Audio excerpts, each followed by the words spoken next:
Hey everybody, Jonny Morrison, one of your lead pastors here with Heather Thomas.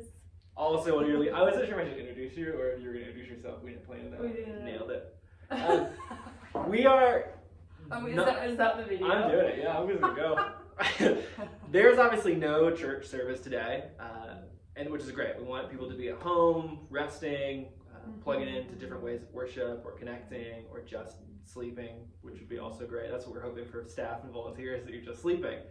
But since there is no service, we wanted to use this moment, this like free Sunday, as an opportunity to tee up what's coming in the next year. What are we doing in 2022? What's rolling out? Because we're really excited about it and think that you will be also. 2022 marks our 12th year together as a community, which is pretty wild. And every year, we've planned a year, we've prayed about what our hopes are for the year, what our big goals are for the year. We've tried to listen to the community and to the Spirit to mark those things out. But never like we have for 2022. This year we have put a lot of energy into both listening, paying attention, dreaming, and planning for what we're calling this next season of our life together.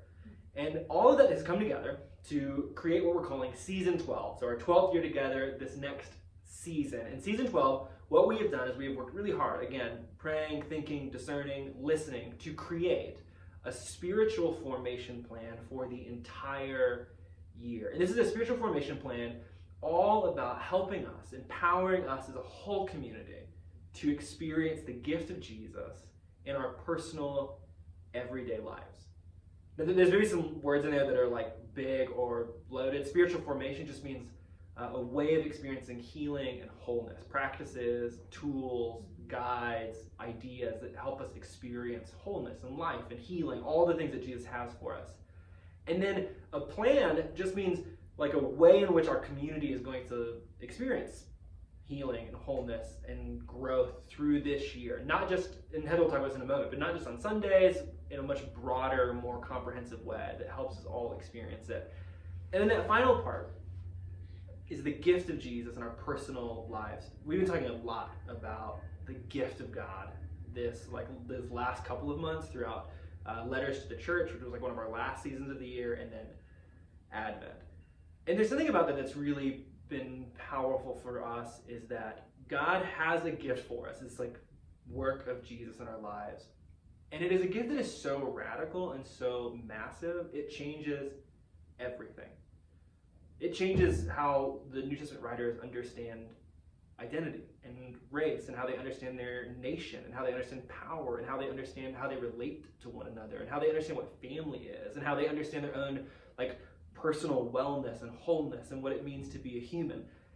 And all of that gets to change the more and more we understand the Christ gift to us, what it means to receive it, respond to it, experience it, and then so much of our life gets to change. And so we want to press into, what does it look like to be receivers of this gift at a personal level in our own individual lives, our family lives, our neighborhoods, our communities, and the places in which we dwell. How do we receive this gift and live out of this gift and be formed into this gift? And so for our winter season, that'll be January and through the middle of February, we'll be talking about practices and habits that spark deeper love for ourselves, deeper love for God, and deeper love for each other.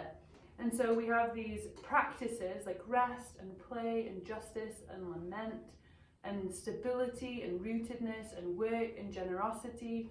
All of these things that are part of our everyday lives, when we attune to them with intentionality, they have the capacity to spark in us deeper love. And so on January 2nd, Lydia will lead us out in this series called Spark that will be on rest. And so different practices and habits that we can begin to cultivate just in our everyday lives that will deepen us and deepen our formational practices and habits towards love through kind of the mode of rest. And so there's lots of different things that will be happening. We'll come out with a little journal that will help you to think about some of these practices and habits. We'll have a podcast that's starting where I'll be having conversations with different people who do these practices in really specific and meaningful ways. And so there'll be opportunities for you to get ideas through that. And there's always community groups where there'll be questions, have a meal together, questions together that will hopefully allow you to think about what this means for your everyday life. Like not just coming here on a Sunday morning and listening to something, but also being really practical, like with your kids or with your friends. And then, as always, just... What? Are you done with that one? Finish it up? We got some. The other thing is we have a slate of classes planned that Lydia's going to be offering on spiritual formation. Spiritual formation classes. Yes, to get your hands kind of on what it looks like to practice these things that are kind of like new for some of us or old to have for others. Like it's helpful to have again like moments, experiences, tools, and places to practice them for us to grow into wholeness. So that's this next that's the winter season. So winter 2022. How do we practice, experience the gift? We're going to be working through that as a community. And then we have more things that are coming out for like Lent 2022, which we're really excited about, and the whole rest of the year that are all about a spiritual formation plan for us as a whole community. But ultimately just that there would be a way for this to be meaningful, for the formation that happens inside of us, that deeper love, that it would be meaningful in your everyday life. Yeah. Like what that means for work, or what that means for having children, or what that means for roommates, or what that means for like living solo in your home. So just that there would be practical ways that the story of God and God's love can be meaningful to you in your everyday. Yeah. And then as a part of that, another thing that we're very excited about that we'll be rolling out in 2022 is that we are updating our imagery, like the imagery that is our brand, our website, our like physical look as a community.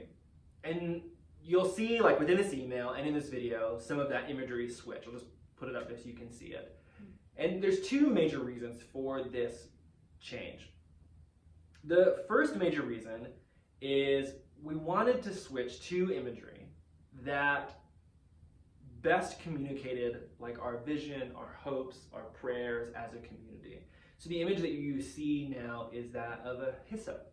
Hyssop plants show up in scripture in Psalm 51. The psalmist writes, "Would you cleanse me with hyssop?" And in the book of Hebrews, it talks about hyssop being used to like mark the new covenant that we all get to live into. So hyssop has this like narrative place in our story as a plant that evokes images of healing, images of growth, images of sustenance, images of formation. These images that we want to hold on to as a community. We want to be a place of healing, a place of growth, a place of wholeness. But hyssop is also a plant that grows native to you. So it's a variety of the one that would have been used in scripture, a different desert varietal of that same plant, sometimes also called mockingbird mint. And it grows throughout the deserts of Utah. And we are a community deeply rooted in this place. Central to our identity is the incarnation of Jesus, that God moves into the neighborhood. And he calls us to be an incarnational people who move into the neighborhood, who indwell a context, who are embodied in that place, who live everyday life in that place. And we wanted imagery and colors and stories that evoked our deep connection to this place, that we love it here, that we want to be here, and that we are formed and dwell here. So as a part of that, like experiencing the gift spiritual formation journey, we're updating our imagery, our brand. Now, I think we've had the logo that we had, which has been really beautiful and really good for like, 100 years or whatever. And so it's time to like update some of those things. And you'll see it happen in 3 major phases. So the first phase is you'll start to see like digital communications like this have that new branding, that new imagery in it on emails, on social media, and stuff like that. The second stage is you'll see it happen on our website. We're going to redo the website, make it a bit more accessible, a bit more like resource driven, so that all of these like spiritual formation plans, ideas are more easily and readily available to the community. And there's additional resources there that you can engage with as you try to practice the love of God in everyday life. So you'll start to see it play out on our website. That's will be the second phase, hopefully like mid to late January. And then third stage was you'll see that like physical signage around the community begin to change as we like replace decals and replace signs and all that kind of stuff. But that's a little bit more like technical and takes a bit more time. So that'll be the third and final stage of rolling out new imagery that communicates our story and our hope and our prayers. So that's something we're excited about for 2022. And ultimately, we just wish that you, or hope that you've had a good Christmas, and we'll look forward to seeing you on January the 2nd if you're around. And if not, tune in to podcasts, or like Jonny said, look on the website, ways for you to find connection and a sense of belonging here with us, because we want that. We want you to find that here with us.